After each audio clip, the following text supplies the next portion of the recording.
au milieu de la bataille, le ciel s'ouvre. Deux cavaliers montés sur des chevaux blancs brandissent leur épée et sèment la terreur parmi les morts. Alors voici le texte en espagnol.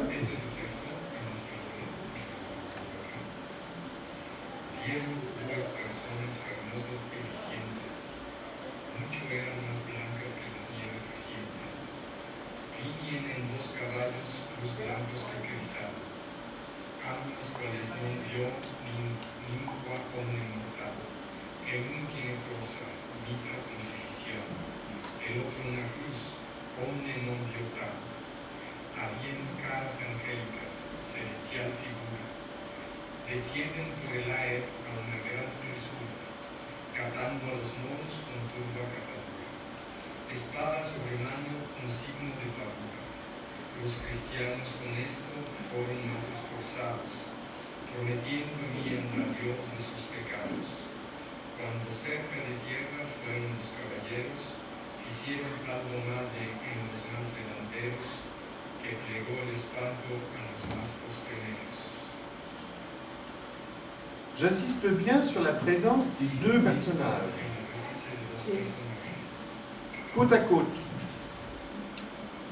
Nous avons ici une sorte de récurrence du mythe des Dioscures.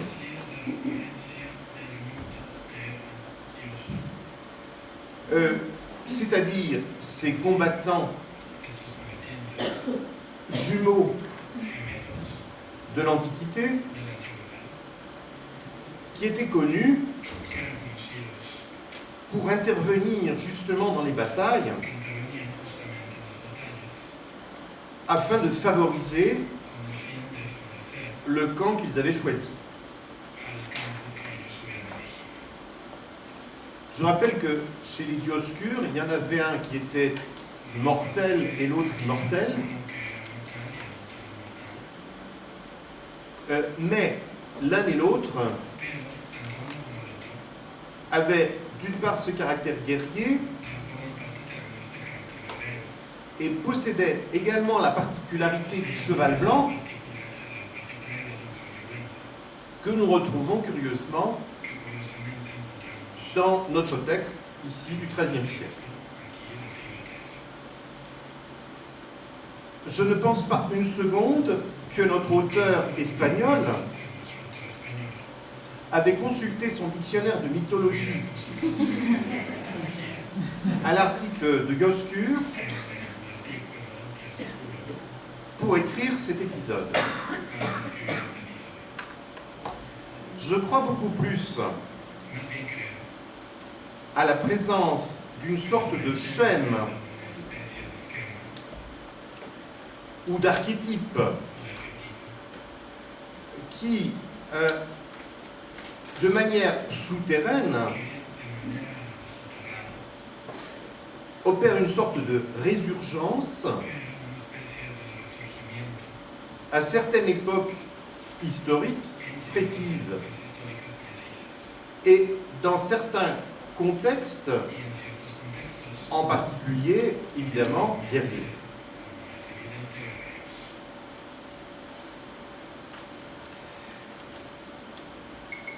Le cheval est donc ici une sorte de créature indissociable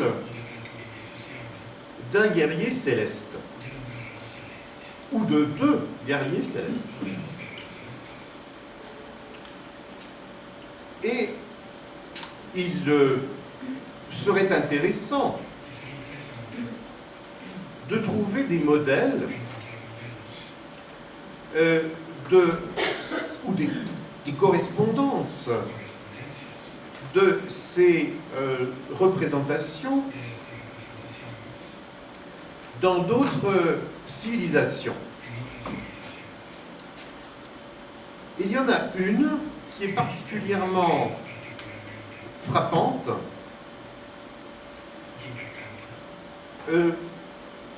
du moins à travers cette position que nous avons vue le guerrier à cheval est l'ennemi sous les pattes du cheval. Pendant l'Antiquité, en effet, l'Antiquité romaine, nous avons très souvent une représentation de ce style. Alors avec peut-être la lumière, on a 3-4 images. C'est un peu...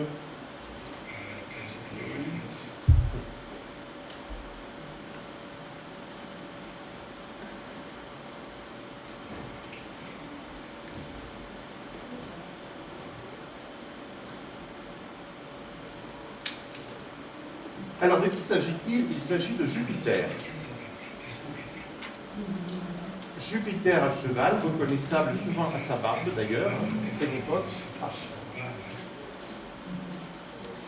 Et en dessous du cheval de Jupiter se trouve une sorte de créature monstrueuse qui a généralement les jambes terminées en queue de serpent.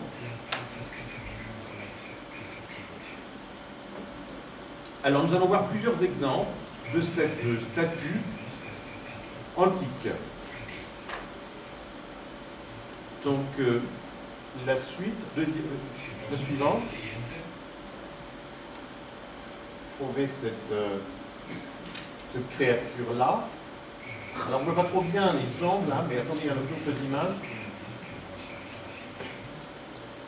Jupiter tient en général la foudre. J'insiste sur ce détail.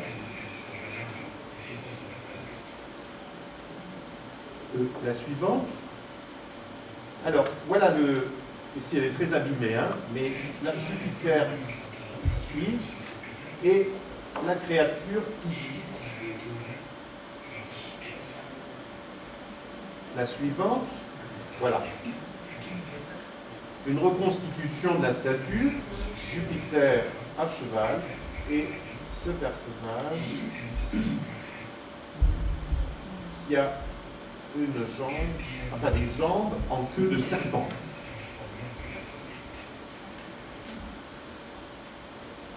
Je crois qu'il y en a encore une, la suivante. Non. Voilà, c'est tout. Jupiter, tout le monde sait que c'est le dieu du ciel, c'est aussi le dieu de l'orage. Généralement dans sa main, il y a d'ailleurs la foudre. Et cette foudre, il l'envoie sur le personnage qui est à ses pieds.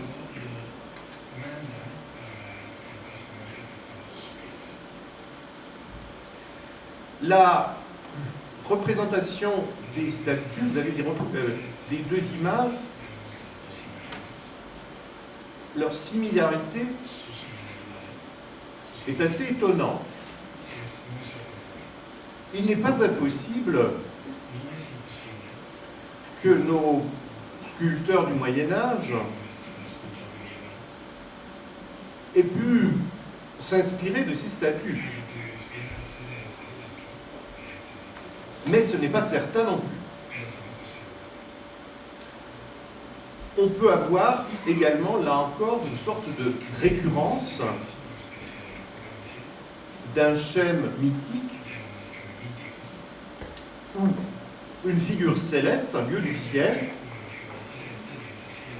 foudroie une créature présentée comme un dieu inférieur, ce qui représenterait assez bien ce géant serpent, là, ce personnage serpent, puisque le serpent est par définition une créature plutôt terrestre. On pourrait dire chthonienne. Donc, l'opposition d'un dieu céleste et d'un dieu terrestre. Alors, le contexte du personnage détenant la foudre me semble